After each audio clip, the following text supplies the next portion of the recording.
Saudamos você com a graça e a paz do Senhor Jesus. Que Deus abençoe a tua vida e hoje Ele possa instruir você e te mostrar qual é o plano dele para a tua vida nos próximos dias.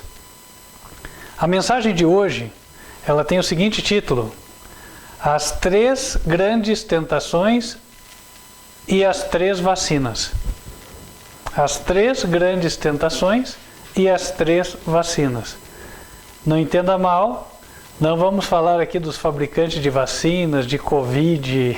O tema não é esse. O tema são as tentações de Cristo. E como elas se aplicam na experiência do povo de Deus hoje, qual é o propósito de Deus com isso e quais serão os próximos passos. Tudo isso nós trataremos hoje. Estudando a vida de Cristo, nós veremos um pouco das profecias que nos mostram o futuro próximo, futuro que está logo adiante de nós. Mas antes disso, nós vamos fazer aquilo que o Senhor nos ordenou, conforme está escrito na sua palavra, no livro de Malaquias, capítulo 3, versículo 10. A Bíblia diz assim, Malaquias 3, 10. Trazei todos os dízimos à casa do tesouro, para que haja mantimento na minha casa, e depois fazei prova de mim, diz o Senhor dos Exércitos, se eu não vos abrir as janelas do céu, e não derramar sobre vós uma bênção tal, que dela vos advenha a maior abastança. E por causa de vós, repreenderei o devorador, para que não vos consuma o fruto da terra, e a vide no campo não vos será estéril, diz o Senhor dos Exércitos. E todas as nações vos chamarão bem-aventurados, porque vós sereis uma terra deleitosa, diz o Senhor dos Exércitos. Deus prometeu abençoar o seu povo e restringir a ação de Satanás. Para isso, ele pediu fidelidade no reconhecimento de que ele é o dono de tudo. Ele pediu que os dízimos e ofertas fossem trazidos à casa do tesouro. Dízimo vem da palavra dízima e significa 10%. 10% do salário, da renda, do lucro, etc. A pessoa deve trazê-lo à casa do tesouro. A casa do tesouro qualificada na Bíblia é aquela onde há o mantimento. O mantimento é descrito em João capítulo 6. Ele fala, Jesus disse, eu sou o pão da vida. E em João capítulo 1, verso 14, o verbo se fez carne. Portanto, Jesus é o verbo, é a palavra também. A casa do tesouro é o lugar onde a palavra do Senhor é pregada sem a mistura da opinião do homem ou das filosofias humanas. É a palavra que nos edifica, a palavra que constrói o nosso caráter, que conduz à vida eterna. Esta é a palavra que deve ser pregada. Aqueles que têm acompanhado o ministério Quarto Anjo, a advertência final, e têm já sido convencidos por Deus de que este ministério cumpre esta qualificação, que prega efetivamente a verdade, e são tocados pelo Senhor a enviar os dízimos e ofertas para este ministério, poderão fazê-lo entrando em contato. Eu vou passar aqui as formas, você pode anotar e aí vai receber as instruções. Mas antes de falá-las, de dizer quais são, eu quero apresentar o novo folheto, saiu impresso há pouco. É o mais novo material que nós temos para evangelismo. Vai se juntar a mais de uma dezena que nós temos de títulos diferentes, de folhetos, que são usados para evangelismo. Lembrando que estes materiais, você os pode ter solicitando, não há custo do material, você paga somente o frete se não conseguir vir buscá-lo na igreja sede aqui em Curitiba. O título deste folheto é Esta Mensagem Decidirá o Seu Destino. A mensagem apresenta o Evangelho eterno conforme está descrito em Apocalipse 14, versos 6 a 12, com as necessárias explicações e aplicação aos nossos dias. Portanto, se você deseja fazer a obra que agrada ao Senhor, solicite este material e faça a distribuição para a tua vizinhança e as pessoas com quem você tem contato. Lembrando, é a vontade de Deus que esta mensagem chegue a todos os lugares da terra. Em Apocalipse capítulo 14, versículo 6, isto é representado pela descrição da visão, onde João disse: vi um anjo voar pelo meio do céu, tendo o evangelho eterno para o proclamar a todos os que habitam sobre a terra e a toda nação e tribo e língua e povo. Portanto, este material cumpre a vontade do Senhor. Ele quer que você participe também. Entre em contato e solicite. Adianto que nós já temos este material também traduzido para o inglês, o italiano e o espanhol. Nós queremos que ele seja divulgado com a maior amplitude possível. Portanto, se você quer participar, entre em contato. E se você quer apoiar esta obra, também eu vou te informar como enviar os dízimos e ofertas. Mas antes disso, eu queria também fazer mais um apelo. Recebi na sexta-feira uma notícia de que houveram novas exigências para a permanência dos obreiros do ministério em um país africano, o Egito. São alguns documentos, eles custam caro, são documentos que somados custam mais de R$5.000. O ministério não tem esse valor hoje, nós tínhamos R$300 em caixa na sexta-feira. Portanto, esta é uma das demandas também que o ministério possui. Além disso, nós temos obreiros assalariados.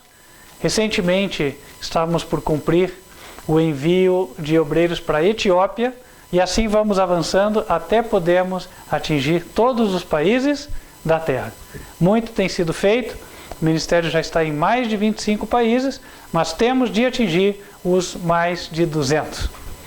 Graças a Deus, Deus tem nos dado meios para podermos avançar. Temos avançado tanto na frente física, no contato pessoal, como também de outras formas. Todas aquelas que são lícitas, que Deus disponibilizou, queremos usar para levar esta mensagem.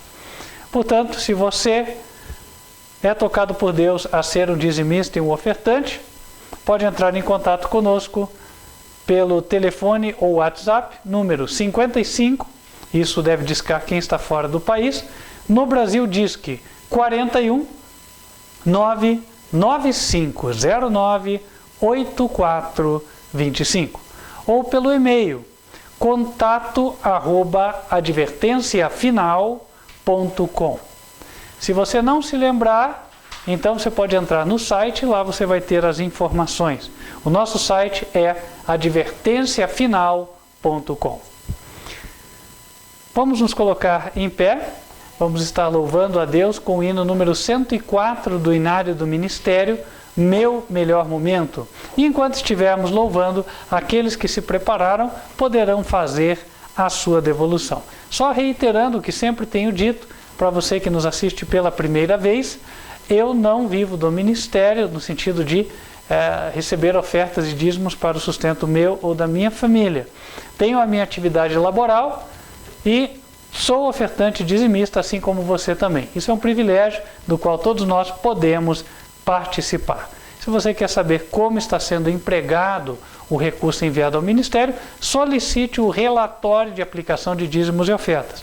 Adianto que o relatório de outubro está pronto, o de novembro vamos fechar nesta semana.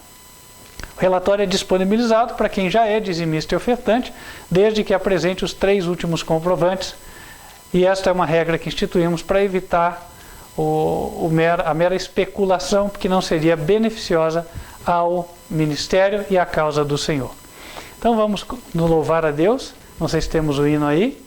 Se tivermos, número 104.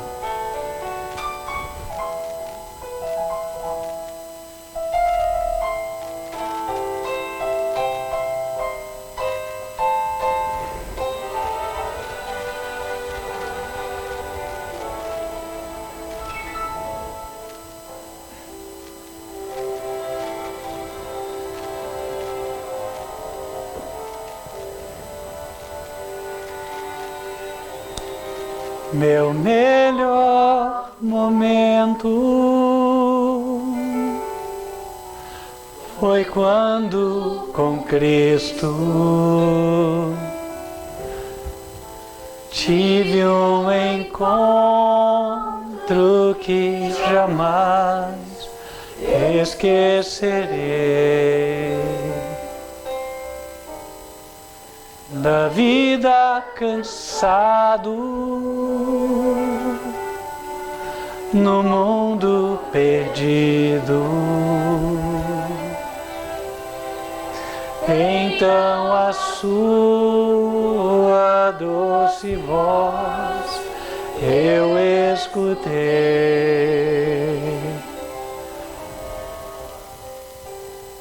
Com tanto amor me chamou, amor que eu jamais fiz por merecer. Quando Ele me disse assim: vinde a mim, se estás cansado, eu te aliviarei.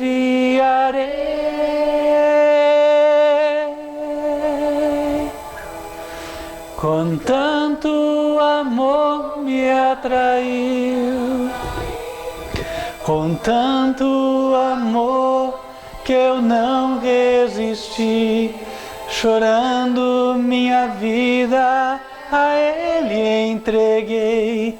Meu melhor momento foi quando o encontrei.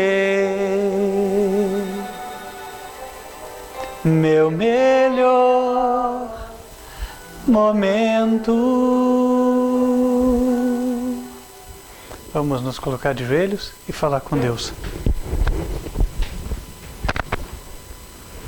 Santo e bom Pai, que nos altos céus habitas, nós queremos te agradecer porque o Senhor tem abençoado a cada um de nós, nos dado o suficiente, temos o que comer, temos o que vestir e temos motivo de agradecer. Pedimos a Deus que o Senhor cumpra todas as promessas de Malaquias, repreendendo o devorador, abençoando as atividades do teu povo e dando sabedoria na administração dos recursos que o Senhor lhe confia. Pedimos a Deus que o Senhor continue abrindo portas para o seu povo e, em especial, abençoando o caixa e a tesouraria deste ministério. O Senhor, mais do que ninguém, sabe como estes recursos têm sido administrados. E, se o Senhor ver que os recursos têm sido administrados segundo a tua santa e boa vontade, que o Senhor abençoe para que venham recursos abundantes.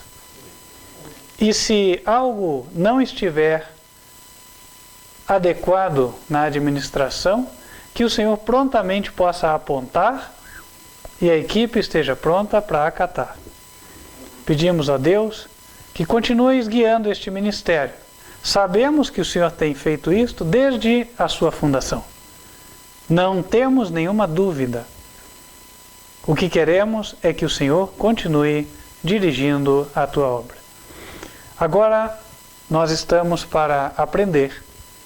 Vamos abrir o pão da palavra. Precisamos que o Senhor venha revelar a nós as verdades que nos estão ocultas, para que edifiquem a nossa vida, o nosso caráter e nos preparem para aquilo que temos de enfrentar. Esteja conosco, ó Pai. Em especial, venha me usar, perdoe os meus pecados e que não seja eu, mas sim o teu Filho amado a falar com plena liberdade ao teu povo. Pedimos estas bênçãos em nome de Cristo Jesus. Amém. Amém.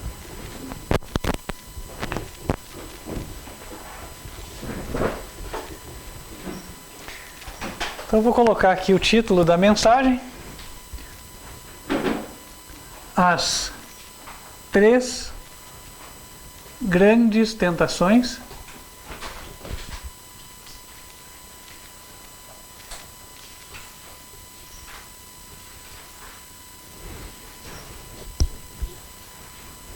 e as 3 vacinas. Reitero que não vamos falar hoje da situação da Covid, de vírus, ou dessa história da Omicron que está aparecendo aí, nada disso. Hoje vamos tratar das 3 tentações de Cristo. Nós vamos abrir no livro de Mateus, Evangelho de Mateus, iniciando pelo capítulo 3, versículo 13, e vamos avançar. Avançar pelo 4. Então, diz o texto, veio Jesus da Galileia ter com João junto do Jordão para ser batizado por ele. Mas João opunha-se-lhe dizendo, eu careço de ser batizado por ti e vens tu a mim? Jesus, porém, respondendo, disse-lhe, deixa por agora, porque assim nos convém cumprir toda a justiça. Então ele o permitiu. E sendo Jesus batizado, saiu logo da água, e eis que se lhe abriram os céus, e viu o Espírito de Deus descendo como pomba e vindo sobre ele. E eis que uma voz dos céus dizia, este é o meu Filho amado, em quem me comprazo. Então foi conduzido Jesus pelo Espírito ao deserto para ser tentado pelo diabo.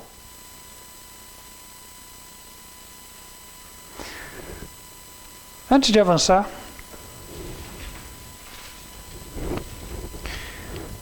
eu queria tecer um breve comentário sobre aquilo que nós lemos neste momento. Jesus tinha vivido até então com os seus pais, numa vila obscura dentro do território de Israel, a cidade de Nazaré. Até ali não havia feito nada notório. Era mais um no meio da multidão.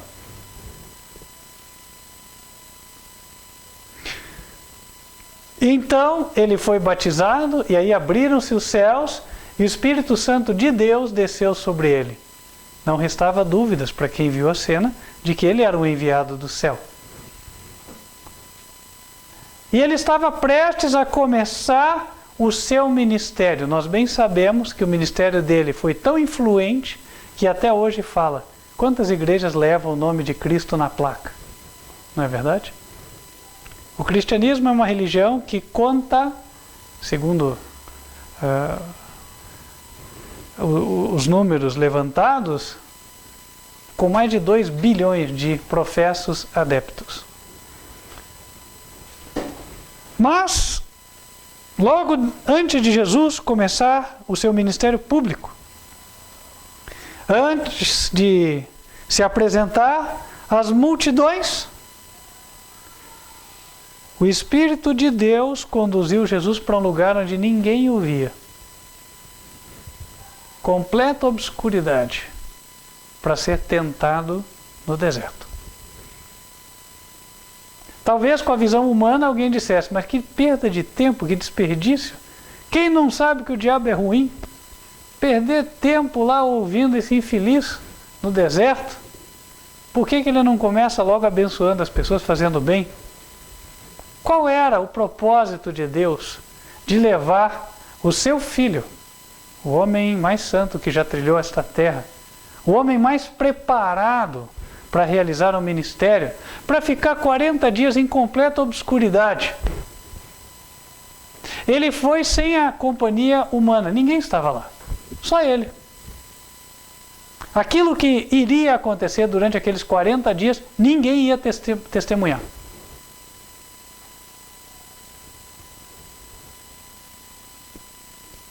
Isso nos ensina alguma coisa. Em Apocalipse, no capítulo 14, a Bíblia fala de cristãos que têm uma determinada característica. Apocalipse 14, versículo 4, a segunda frase diz assim: estes são os que seguem o Cordeiro para onde quer que vai. Hoje também Deus tem pessoas escolhidas as quais Ele vai colocar no ministério público, as quais Ele vai converter nos seus mensageiros para toda nação, tribo, língua e povo.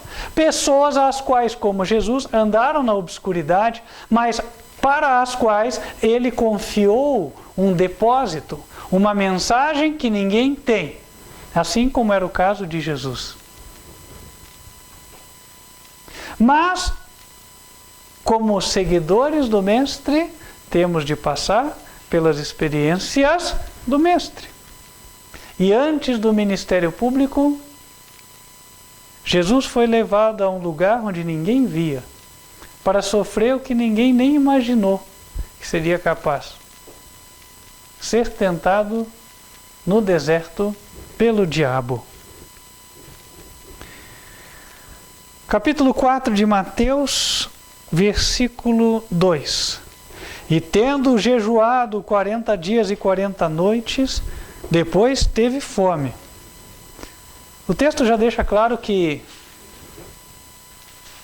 durante esse período ele foi sustentado por um poder especial de Deus, porque é dito que depois dos 40 dias ele teve fome. Isso quer dizer que ele não sentiu a sensação de fome durante os 40 dias. Possivelmente estava em visão, recebendo instruções em relação ao seu ministério. Ele, como filho de Deus, também precisava aprender, e aprendia do Pai. Tanto que ele disse em João capítulo 12, versos 49 e 50, que aquilo que ele falava era aquilo que o Pai tinha dito. Avançando, versículo 3. E chegando-se a ele o tentador, disse: Se tu és o Filho de Deus, manda que estas pedras se tornem em pães. Ele, porém, respondendo, disse: Está escrito: Nem só de pão viverá o homem, mas de toda a palavra que sai da boca de Deus. Então o diabo o transportou à cidade santa e colocou-o sobre o pináculo do templo e disse-lhe: Se tu és o Filho de Deus, lança-te daqui abaixo, porque está escrito: Aos seus anjos dará ordem a teu respeito, e tomar-te-ão nas mãos, para que nunca tropeces em alguma pedra. Disse-lhe Jesus: Também está escrito: Não tentarás o Senhor teu Deus. Novamente, o transportou o diabo a um monte muito alto, e mostrou-lhe todos os reinos do mundo e a glória deles, e disse-lhe: Tudo isto te darei, se prostrado me adorares. Então disse-lhe Jesus: Vai-te, Satanás, porque está escrito: Ao Senhor teu Deus adorarás, e só a Ele servirás. Então o diabo o deixou, e eis que chegaram os anjos e o serviram. E na sequência, Jesus iniciou seu ministério.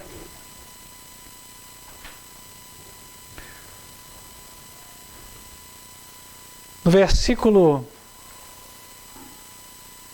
17 diz: Desde então começou Jesus a pregar e a dizer: Arrependei-vos, porque é chegado o reino dos céus.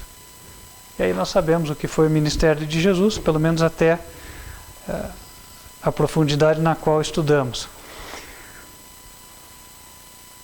Mas nós vamos nos ater aqui nessas 3 tentações que o diabo apresentou para Jesus. Primeira das tentações, notem que a Bíblia fala que Jesus teve fome. Ele estava numa situação de necessidade extrema, fome no deserto, não tinha comida, não tinha onde buscar. E aí o diabo vem e diz: Mas se tu és o Filho de Deus, então manda que essas pedras se tornem em pães, alivia o teu sofrimento. Para que você vai ficar sofrendo aí à toa? Olha você como é que está. Imagina, gente, uma pessoa que ficou 40 dias sem comer. Como é que está o semblante dela? Né? Só pele e osso. Né? As reservas foram todas. E aí, ele naquela situação, do ponto de vista humano, deplorável. Né? Imagina que Deus ia deixar você ficar assim. Não! Olha, você tem que dar um jeito nisso. Não vai ficar assim a vida inteira. Se mexa, faça alguma coisa. As tentações de Jesus nós devemos entender qual é o princípio envolvido. Porque o princípio envolvido se aplica na vida de todos nós. Então é assim, o primeiro princípio, né? Ó, se você não se envolver aqui no mundo, né, e fizer alguma coisa, você não vai ter nada. Ele falou, se você é o Filho de Deus, manda as pedras se tornarem pães. Ó, aqui para viver nesse mundo, você tem que ter comida. Se não tiver comida, você não vai viver. Então, faça alguma coisa, se mexa. E aí Jesus, o que responde a ele? Nem só de pão viverá o homem, mas de toda a palavra que procede da boca de Deus. Ele apresenta para o diabo o seu princípio de vida, que deve ser o princípio de todo cristão. O cristão, ele vive na confiança de que é Deus quem dá as coisas, independente dele fazer a sua parte. Mas é Deus quem dá. E ele está contente com o que Deus der. Ele está disposto a fazer a vontade de Deus naquele momento, mesmo que seja a sua vontade uma coisa que a carne sinta, né? Jesus estava com fome. Ora, não é gostoso ficar com fome, certo? É difícil. E ninguém sentiu a fome que ele sentiu depois de 40 dias. Ninguém ficou 40 dias sem comer. Jesus teve que exercer um autodomínio que nós desconhecemos. E agora, nós vamos tratar um pouquinho do que é a vacina para essa tentação. A vacina está na resposta de Jesus. Então, a primeira tentação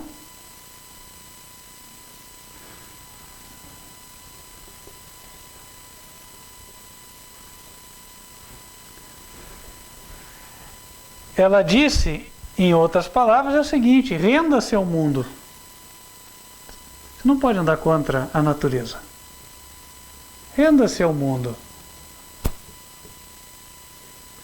Você precisa comer. Tem tantas pessoas que falam, eu sei que o sábado está na Bíblia e é de Deus, mas Deus sabe que eu tenho que alimentar a minha família. Eu tenho que trabalhar.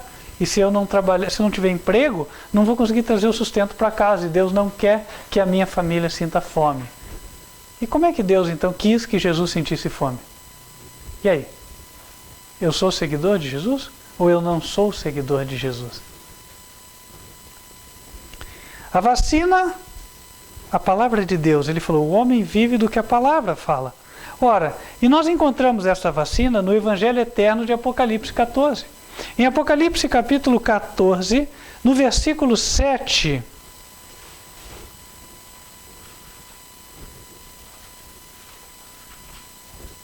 a Bíblia diz assim, começa com 6, né, falando que é do Evangelho Eterno. Vi outro anjo voar pelo meio do céu e tinha o Evangelho Eterno para o proclamar aos que habitam sobre a terra e a toda nação e tribo e língua e povo, dizendo com grande voz. Uma mensagem para ser dada para o mundo inteiro.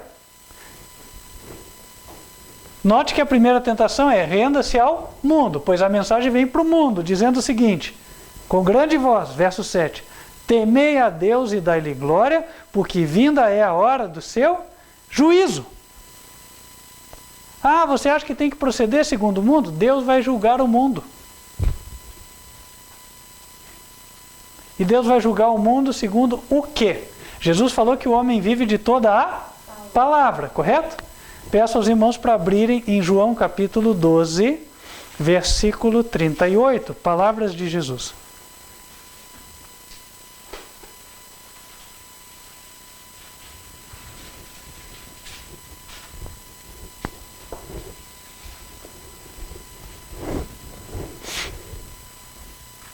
Versículo, 48. Ele disse, quem me rejeitar a mim e não receber as minhas palavras, já tem quem o julgue. A palavra que tenho pregado, essa o há de julgar no último dia. Esta é a controvérsia. Viver segundo o padrão do mundo ou viver segundo a palavra de Deus. Viver segundo o padrão do mundo ou viver pela fé na palavra de Deus. Porque note, quando Jesus estava na tentação, não bastava ele dizer, não, eu estou obedecendo a palavra. Ele tinha que ter fé de que Deus o alimentaria quando chegasse o tempo. Estou com fome, estou sentindo as ânsias da fome, o pavor de morte vem sobre mim, mas ainda assim eu espero em Deus. Então é mais do que meramente dizer, eu sou obediente a Deus porque Ele falou, né?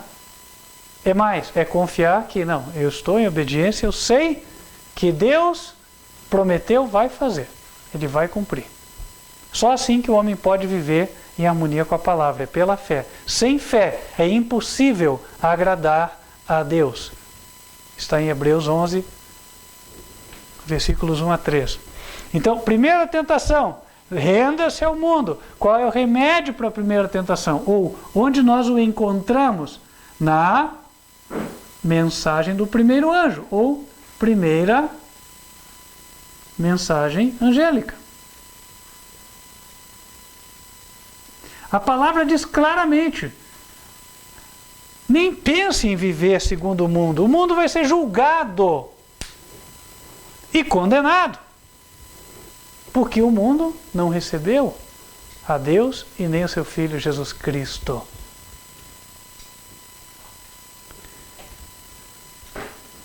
Esta primeira tentação é uma tentação a qual nós, servos de Deus, teremos de enfrentar também antes do nosso ministério público nos últimos dias.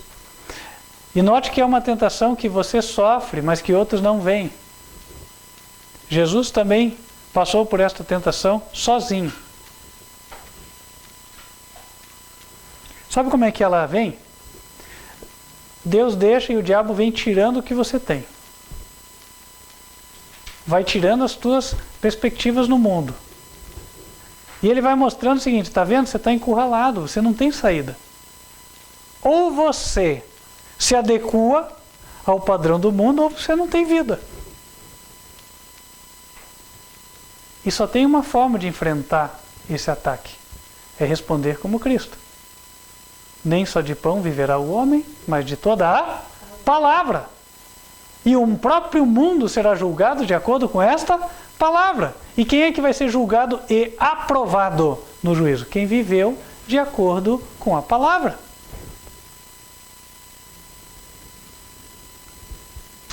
A segunda tentação, Mateus capítulo 4,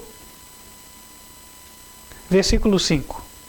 Então o diabo o transportou à cidade santa e colocou-o sobre o pináculo do templo e disse-lhe, se tu és o Filho de Deus, lança-te daqui abaixo, porque está escrito, aos seus anjos dará ordem a teu respeito e tomar-te-ão nas mãos, para que nunca tropeces em alguma pedra.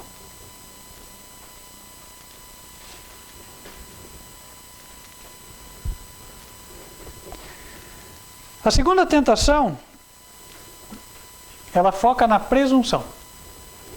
Então é assim, a pessoa decidiu, não, eu vou andar segundo a palavra de Deus. Aí o diabo vem com um elogio, não, você está muito bem, já aceitou Jesus, você já é de Deus. Então não se preocupe com o que você faz.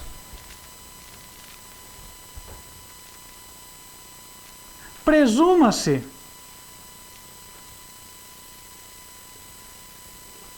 salvo.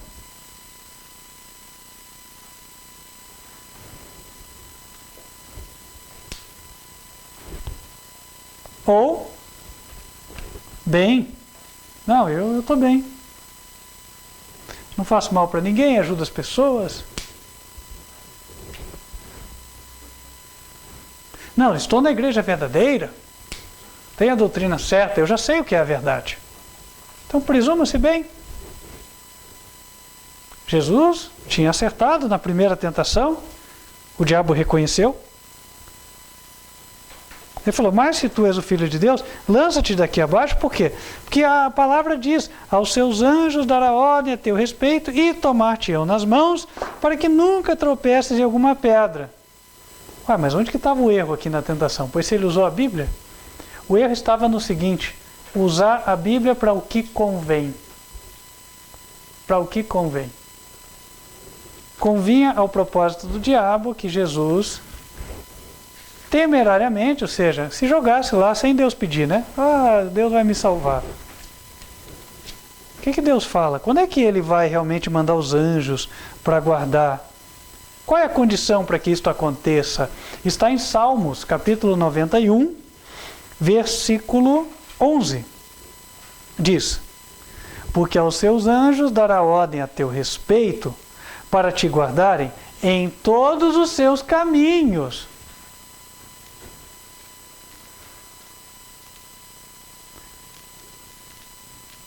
Eles te sustentarão nas suas mãos, para que não tropeces com o teu pé em pedra. Aí no versículo 14, fala, pois que tão encarecidamente me amou, também eu o livrarei. Então Deus fala, o salmista me amou. Agora, quem é que ama a Deus? João 14, versículo 15. Vamos ver?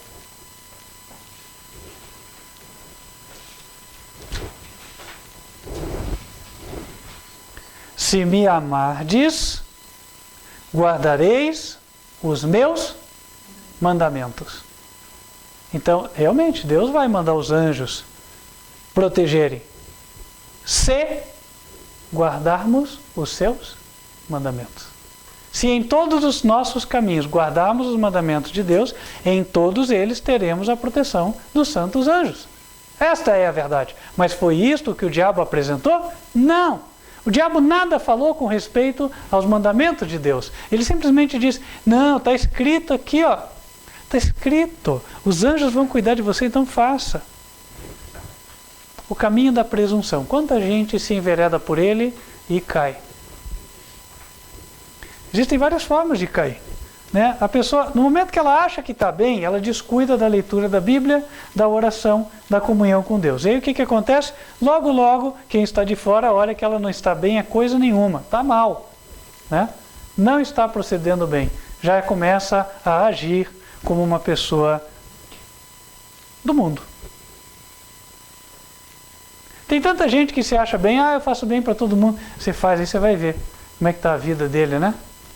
Rouba os outros, não paga direito, se pode dar como a gente chama aqui, o brasileiro, né? Um nó no governo, ele dá, né? Se ele consegue aqui pagar menos imposto, ele faz, e assim vai. Né? Se vai falar de esporte, então, pode ser até parente, capaz dele bater, porque não é do mesmo time, né? E assim vai. Não, mas eu sou cristão, estou na igreja verdadeira. Essa profissão adianta do quê? De nada. De nada, gente. Só para enganar a pessoa, né? Na mesma linha, só que em outra vertente, nós temos aquele que diz assim, não, Deus já falou que vai prosperar o meu caminho. Aí ele não entende nada de determinado negócio, investe o dinheiro dele, entra lá, dá com os burros na água. Daqui 5 meses ele perdeu tudo. Aí, não, mas a fé, eu falei, não, fé é racional, né? Deus mandou você fazer tudo isso aí. Ir na frente, sem Deus mandar. E até no evangelismo pode acontecer. Não, porque eu vou evangelizar o judeu. Ah, é? Deus te mandou evangelizar o judeu mesmo que está lá em Israel? Tem ninguém na tua vizinhança, não? Os teus parentes, será que já está dando um bom testemunho por aí? Tem que ser lá em Israel só? Não, porque eu sou escolhido. Não, escolhido todos nós somos. Agora, né, Deus falou mesmo? Não, eu vou sair fazendo a vaquinha aí, né, vou passar aí a salva, o pessoal vai me dar oferta, eu vou comprar passagem e vou. Você sabe falar o idioma de lá, pelo menos, né? Entendem? Então, é o ir na frente de Deus. A presunção. Satanás quis tentar Jesus a presunção. E onde mais se vê presunção hoje, infelizmente? Dentro das igrejas. Por quê? Porque quem está lá presume que faz parte do povo de Deus. Ele acha que ele é do povo. Eu não estou aqui para julgar, não estou lá vendo a vida de cada um. Mas fato é que quem vai na igreja e é membro da igreja, ele está lá porque, em teoria, ele deve acreditar que ele faz parte do povo de Deus, correto? Agora, e as obras desse indivíduo? As obras dessa pessoa estão mostrando que ela é mesmo do povo de Deus? Certa vez eu ouvi uma pessoa dizendo assim, né? Que ele encontrou um casal, e aí o homem falava, não, porque Deus me deu a obra de João Batista para fazer. Aí ele olhou para a mulher e falou assim, como é que ele é em casa? Ele é o João Batista? Ele falou, não. Ele falou, então Deus não te deu a obra do João Batista, né? Entende, irmãos? Presumir. E aí, qual é o remédio? Qual é a vacina para esta segunda tentação? A vacina nós encontramos lá em Apocalipse 14, versículo 8. Porque essa tentação é nela que caíram as pessoas que estão nas igrejas, achando que estão salvas, mas dando testemunho de que desobedecem à palavra de Deus.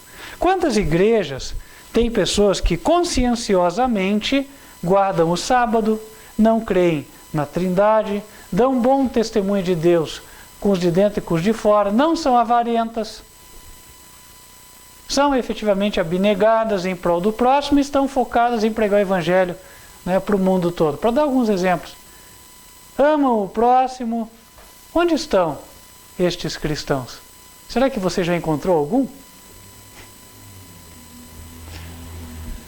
Lá em Apocalipse 14, versículo 8, a Bíblia diz, e outro anjo seguiu dizendo, caiu, caiu Babilônia, aquela grande cidade que a todas as nações deu a beber do vinho da ira da sua prostituição.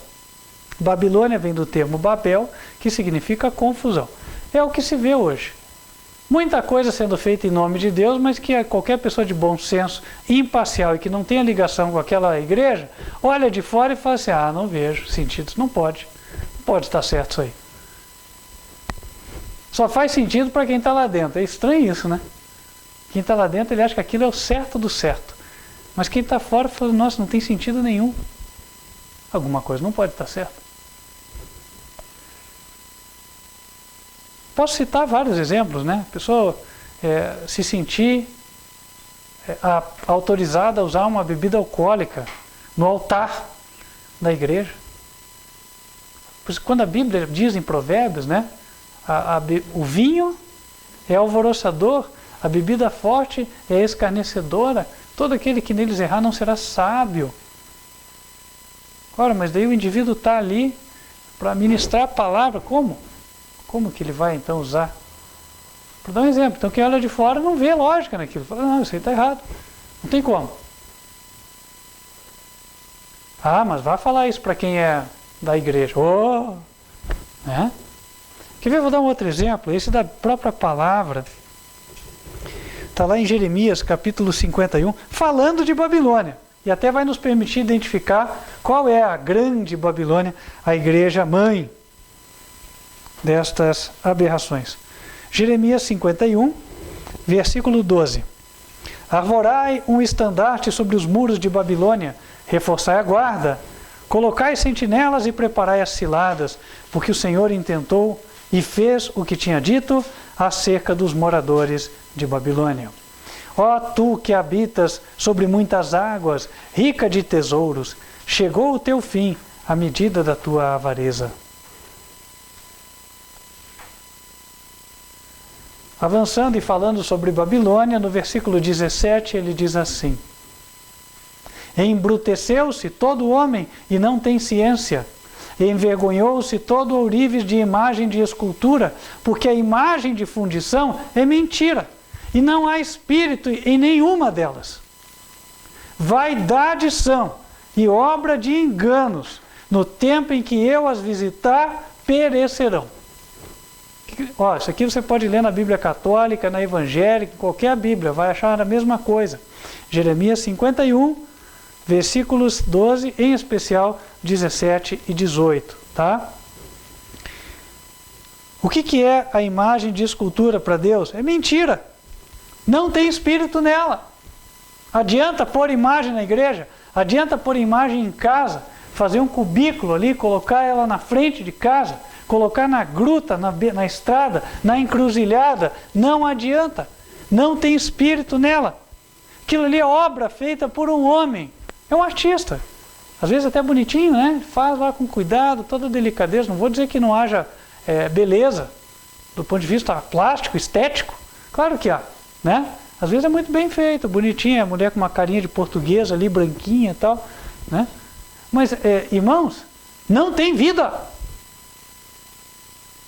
Não dá para confundir. Não tem coisa de Deus ali. É o que Deus está falando. Deus diz que são vaidade, obra de engano. Quem confia nelas está enganado. Mas existem obras de homem que não são necessariamente esculpidas no barro. Tem algumas que são esboçadas no papel. Ambas são feitas com a mão do homem. Antigamente era com a pena, né? Escrevendo assim. Agora é com o dedo, digitando. Mas não deixa de ser feita pelo homem, do mesmo jeito. São as famosas doutrinas da igreja que não estão alinhadas com a palavra do Senhor, na linha do que o diabo falou para Jesus. O diabo falou uma parte da Bíblia, aquilo que lhe convinha, mas não considerou o todo da Escritura, que ele muito bem sabia. Ele fez isso com o intuito de enganar. Da mesma maneira hoje, em muitas igrejas se vê um arrazoado, quer dizer, um escrito muito bem entremeado, quer dizer, pessoas que sabem usar a linguagem, a gramática, a escrita como uma arte, para compor doutrinas e usar vários versos bíblicos montados ali para dar uma ideia de robustez, de consistência naquela doutrina, para dizer, está vendo, essa doutrina aqui é certa. É mesmo? Por exemplo, usa-se tanto argumento para falar, existe uma trindade, Deus Pai, Deus Filho e Deus Espírito Santo. É? Então, como é que você vai explicar que quando a gente abre aqui em 1 Coríntios, capítulo 8, versículo 6, o apóstolo Paulo falou assim, aliás, desde o 5, porque ainda que haja também alguns que se chamem deuses, quer no céu, quer na terra, como há muitos deuses e muitos senhores, todavia para nós há um só Deus, o Pai.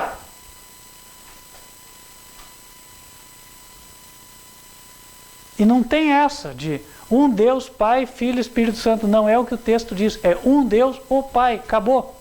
Acabou. E aí? E aí a gente vê que a doutrina da Trindade está enquadrada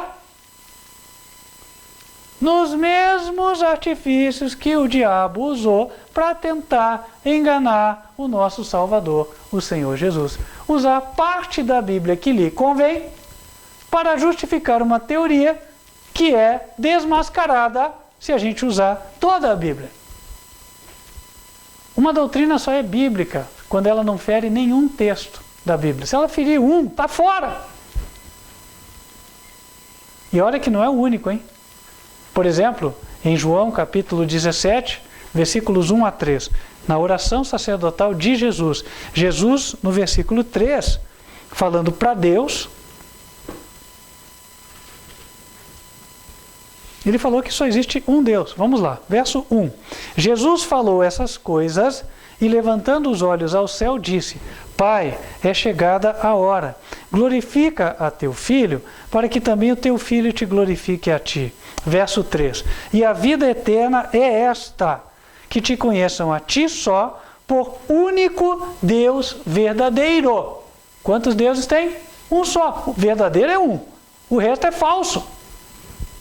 Está claro. Como diria o advogado ou jurista, clareza meridiana. Não tem o que contestar.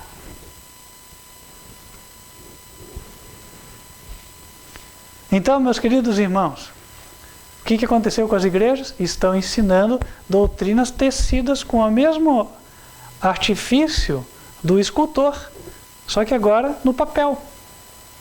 Entende? É tão fácil fazer um ídolo de falsas doutrinas quanto talhá-lo de madeira ou pedra. E aí veio a resposta de Jesus. O que Jesus falou? Também está escrito: não tentarás o Senhor teu Deus. O que ele fez? Exaltou a palavra e deixou cair por terra aquilo que o diabo falou. Vai na mesma linha do que a mensagem do segundo anjo fala. O que ela diz? Caiu Babilônia. Ah, você está usando 50 versos bíblicos para apoiar a tua doutrina? Ah, mas ele está ferindo aqui uma verdade clara, que está em 3 versos que seja. Então é o seguinte, tudo isso aí não vou nem considerar. Tudo isso aqui é só sinal de que vocês caíram. A vacina para a segunda tentação é a segunda mensagem angélica. Todo e qualquer indivíduo que se presumir ser parte do povo de Deus e manter a crença em algo que Deus não aprova ou que não é ensinado na Bíblia, ele está caindo aqui, na segunda tentação do inimigo. O que ele deve fazer? Sair dessa condição. E ao sair, ele vai ter que se desligar das pessoas com quem ele estava associado e estão no mesmo erro. Por isso a mensagem diz: caiu Babilônia. Irmãos, eu vivi isso, eu sei que de vocês aqui, talvez todos tenham vivido. Quando eu conheci a verdade que nos trouxe até aqui, eu tive que me desvincular dos meus antigos amigos, dos meus antigos colegas. Eu não os tenho mais. Por quê? Porque não havia mais comunhão. Os interesses não eram mais os mesmos. Então não tem como manter a amizade. A Bíblia diz: andarão 2 juntos se não estiverem de acordo? Jamais, não andarão. Finalmente, voltando a Mateus 4, nós vemos que o diabo, tendo visto a firmeza de Jesus, o apego dele à palavra e o conhecimento em profundidade que Jesus tinha da vontade do Senhor, no versículo 8 de Mateus 4, o diabo então o transportou a um monte muito alto e mostrou-lhe todos os reinos do mundo e a glória deles. E disse-lhe: tudo isto te darei, se prostrado me adorares. Então agora é o seguinte: não, você sabe que eu sou errado, sabe? Só que é o seguinte, você não precisa sofrer tanto. Olha, você pode ter uma boa vida. Estou oferecendo ela para você, está fácil aqui, Olha quanta coisa boa tem aqui nesse mundo. Claro que ele escondeu todas as ruins, só apresentou as boas. Olha aqui quanta coisa você pode ter, olha o que você pode ser, olha quanta gente pode te louvar. Você pode ser uma pessoa célebre na sociedade, um exemplo para todos. Não anda essa vida aí, que não vai dar em nada. Essa vida ninguém vai te reconhecer.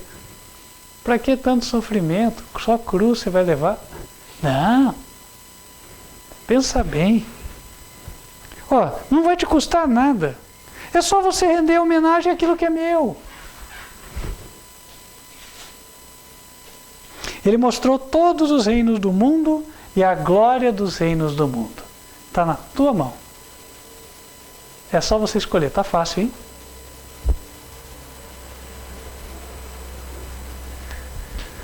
Assim também, irmãos, no tempo do fim, nós bem sabemos que virá uma prova sobre todas as pessoas. E a última prova tem a ver com adore o diabo. Ah, não, eu nunca vou me curvar diante do diabo. Por que então o diabo se apresentou para Jesus e falou: não, se você me adorar, está tudo resolvido? Se é tão óbvio que eu não vou fazer, será que essa seria uma grande tentação, então? É porque o diabo, ele não vai chegar para você falando assim, ó, bom dia, meu nome é Diabo Satanás, eu odeio você, eu quero que você vá para o inferno junto comigo, então estou apresentando esse prato para você comer, para você vir junto comigo. Se ele fizesse assim, não ia ganhar nenhum adepto, certo? Mas ele não faz assim. O que ele faz? O show. É o show. E o show, ele tem um poder de persuasão muito grande sobre as pessoas. Eu estava meditando nisso, comentei há pouco aqui no estudo da escola bíblica, vou falar com vocês. O exemplo típico disso, né? O torcedor. Eu, quando era muito mais novo, assistia eventualmente alguns filmes, aí tinha aquela figura, né? Aquele indivíduo mórbido, assim, que ficava só em casa assistindo televisão com um pacotão de pipoca, assim, e um de refrigerante de 1 litro, né? E ele falando do time local dele lá, de qualquer esporte, que ganhou do outro, e do jogador que fez não sei quantas coisas lá, né? Tanto a tanto para o time tal, e fulano fez tantos arremessos, tanto não sei o que, tantas colocações e tal, e ele vibrava com aquilo ali, aquilo era a vida dele. E você olhava para o homem e falava assim, meu Deus, como é que consegue viver nessa bagunça, essa sujeira, o homem não tem nada, né? Saúde toda comprometida, né? E estava feliz. E que espécie de felicidade é essa? O mundo engana a pessoa. Aí eu estava na minha mente fazendo um paralelo, enquanto fazia minhas atividades essa semana. Eu falei, olha só, o indivíduo reclama do preço da gasolina, reclama do preço da compra do mercado, né? Ele reclama do salário, que acha que é pouco, acha que ele trabalha muito. Aí, o bendito do time para o qual ele torce, tá para ser campeão, vai ter o tal do jogo, o ingresso é R$400. O indivíduo arruma o dinheiro, vai lá, paga o ingresso. Não, porque eu tenho que ver o meu time ser campeão, né? Aí ele vai lá, dentro do estádio, se tiver alguma coisinha para comprar, né? O que tem lá? Não, tem o foguete para soltar. Não, hoje não solta mais foguete, né? Mas é para eu balançar a faixa de campeão, a camisa com uma estrelinha a mais já está lá embaixo, o cara está vendendo, ou na loja oficial do time, e assim ele vai. Então 400 ali, camisa oficial do time, que eu nem sei quanto custa, mas mais de R$150, talvez seja, não sei, né? Então, R$550, né? Aí no estádio ele já gastou com uma água, uma bebida, tal, lá tudo é caro, né? E foi dinheiro. E ele pagou viagem, porque se às vezes o jogo não é na cidade, né? Mas eu não posso perder. Aí ele pagou e foi. Pagou hotel. Aí no fim do jogo o time foi campeão. Pronto, aí esse homem ficou feliz. Aí ele saiu, foi tomar uma cerveja, voltou para casa e ainda fez a churrascada para todos os amigos torcedores comemorarem, né? Com direito a assistir os replays, né? Tá lá com a telinha da televisão ligada. E aí, depois de uma semana de bela comemoração, aquele homem está, quem sabe, com R$1.000 a menos no bolso, né? Ou 1.500 ou 2.000 reais a menos do bolso, porém feliz. Porque ele disse assim, nós ganhamos. Eu fiquei pensando, eu acho que o jogador ganhou mesmo alguma coisa, o time talvez tenha ganho algum dinheiro, porque ganhou, né? A emissora de televisão ganhou, né? O anunciante ganhou, porque vendeu o produto, e o torcedor pagou para todo mundo e ficou feliz, com o bolso vazio. Entendem como o engano é persuasivo? E mais, essa felicidade vai durar alguns dias, porque passa um tempo, vai começar o campeonato do ano que vem, ou do próximo mês, seja o que for, e ele vai voltar a torcer. É um ciclo vicioso que nunca acaba. É o ópio do povo. Não é assim? Ora, eu citei o caso do torcedor, mas eu poderia citar outras coisas, irmãos. Cada um tem os seus objetivos. Tem gente que o objetivo dele é ser um grande qualquer coisa aí, né? Grande empresário, grande atleta, grande músico, grande político, e assim vai, né? Então são as coisas que o diabo oferece na sua cesta. Está aqui, ó. Olha o que você pode ser. Está tudo na tua mão. Olha as vantagens que eu estou dando para você. Larga essa religião aí. Tudo isso te darei, se prostrado me adorares.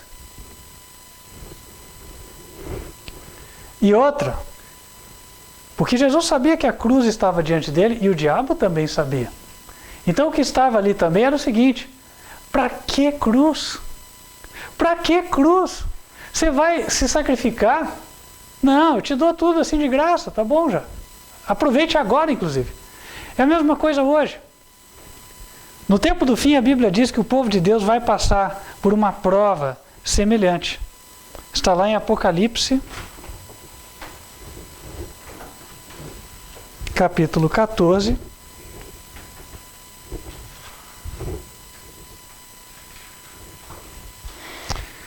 Versículo 9.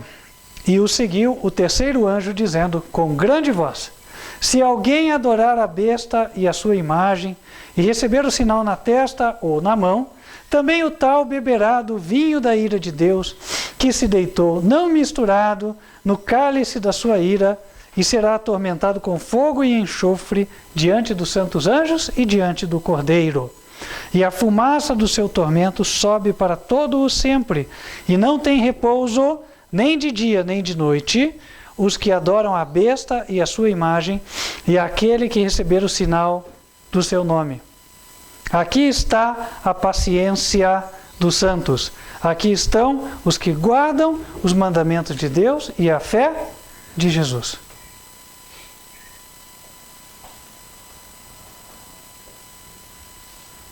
A marca da besta nos será apresentada com insistência. Nós já falamos sobre ela em outras épocas, outros sermões. Eu vou tentar ser bem breve para chegarmos a dar ao espectador, ao telespectador, melhor dizendo, uma noção do que ela é. Em Apocalipse 13, falando da besta, no versículo 4 é dito: e adoraram o dragão que deu à besta o seu poder, e adoraram a besta. Portanto, a besta é um líder religioso.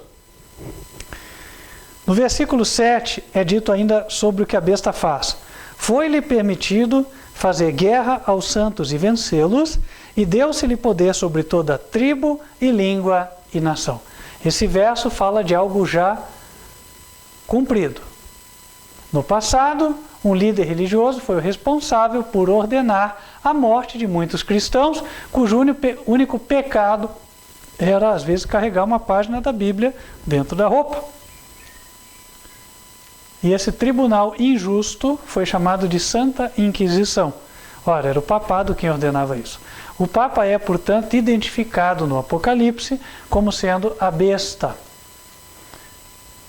E a besta, ela tem a sua marca de autoridade, como nós lemos em Apocalipse 14. A marca de autoridade papal, dita pela própria igreja, é o dia de domingo como dia de repouso. Eles dizem, o domingo é a marca da nossa autoridade. A igreja está por cima da Bíblia e a mudança do dia de repouso é uma prova disso. Qual mudança? Em Êxodo 20, versículo 8, a Bíblia fala que o dia de Deus é o sábado. Lembra-te do dia do sábado para o santificar. 6 dias trabalharás e farás toda a tua obra, mas o 7º dia é o sábado do Senhor teu Deus. Nele não farás nenhuma obra. Então, estabelecido qual é a marca da besta. O domingo como dia de repouso. E a marca vai nos ser recomendada com insistência. A política por meio da qual a marca será imposta já está aparecendo. É a mesma política que está sendo usada no contexto das vacinas. Eu recebi aqui contato de irmãos há poucos dias, falando que onde eles moram, eles não podem usar o transporte público se não forem vacinados. Outro falou que não pode entrar na prefeitura se não for vacinado. Entende? Então, eu tomei uma decisão.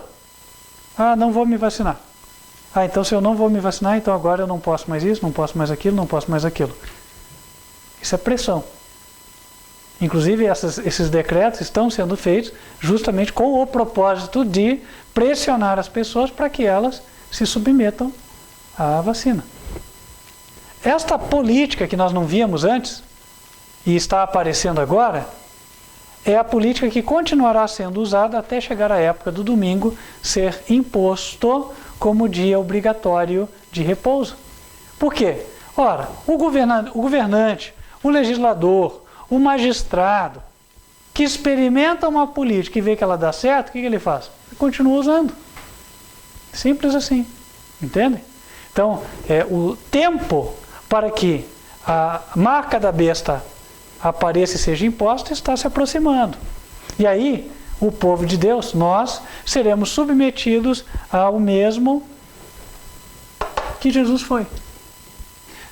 Aí nós temos duas formas. Veja, como foi também a situação da vacina. Primeiro, tentaram pela persuasão. Olha, já foi cientificamente comprovado que a vacina é boa, que ela imuniza, que ela protege, etc. e tal. Né? E aí, muita gente já foi nessa onda e já tomou a vacina. Mas daí surgiram vozes questionando. Mas espera aí. O estudo que diz que a vacina é válida não foi feito pelo tempo suficiente, não teve amostragem suficiente, etc, etc. E daí o que aconteceu? Opa, só a persuasão não está funcionando, vamos mudar o tom. Não, então tem que ser obrigatório. Agora é obrigatório. Tem que tomar. E a mesma coisa vai ser com respeito ao domingo. Vai iniciar com persuasão, discussão nas assembleias legislativas, um decreto aqui, outro ali, né? Uma sugestão, uma orientação. E aí muitos vão se adequando, mas alguns vão levantar e falar, epa, isso não está certo. E aí vão sentir a voz do dragão, a pressão. E isso vai provar a alma de cada homem. Jesus esteve diante desta prova. Mas como que ele venceu? Em Mateus capítulo 4,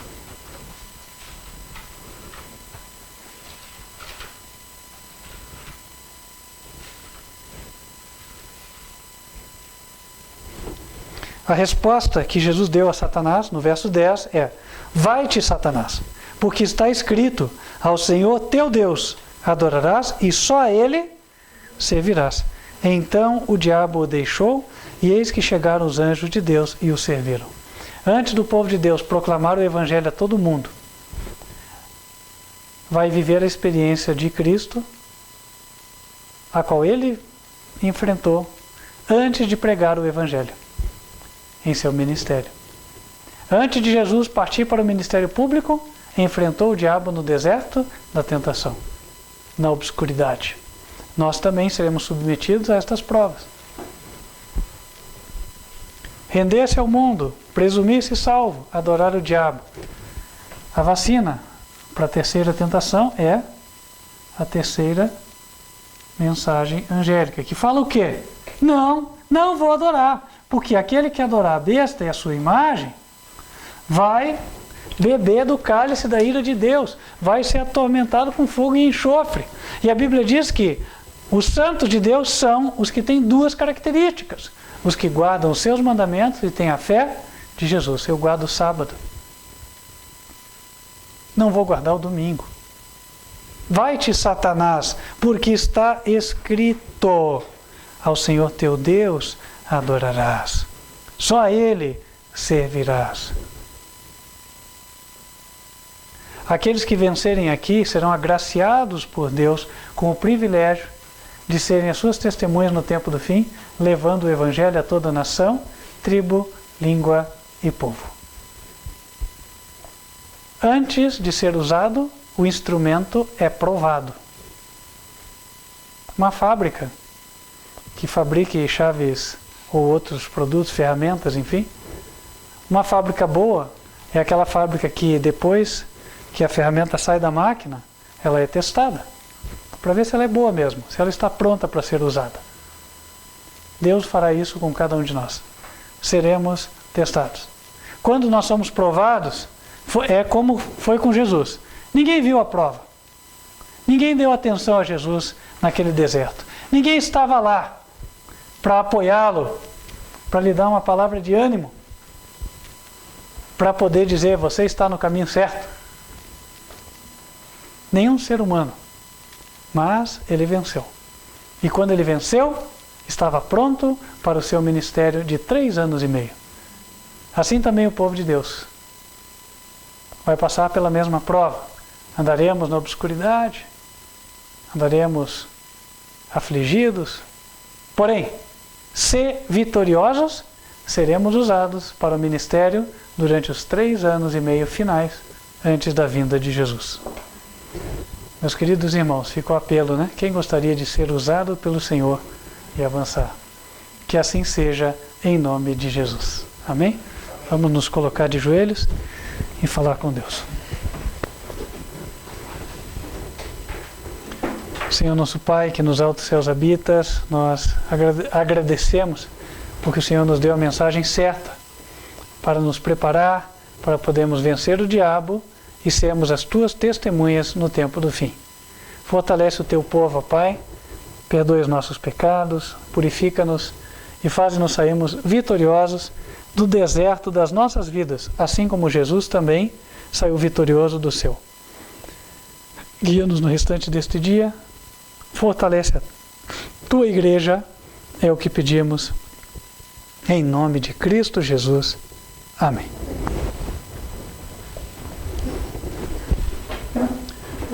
Para você que nos assistiu, te faço o convite para continuar acompanhando as mensagens do Ministério através do site advertenciafinal.com. Lá você tem também acesso aos vídeos e às transmissões ao vivo, que ocorrem aos sábados em 2 horários.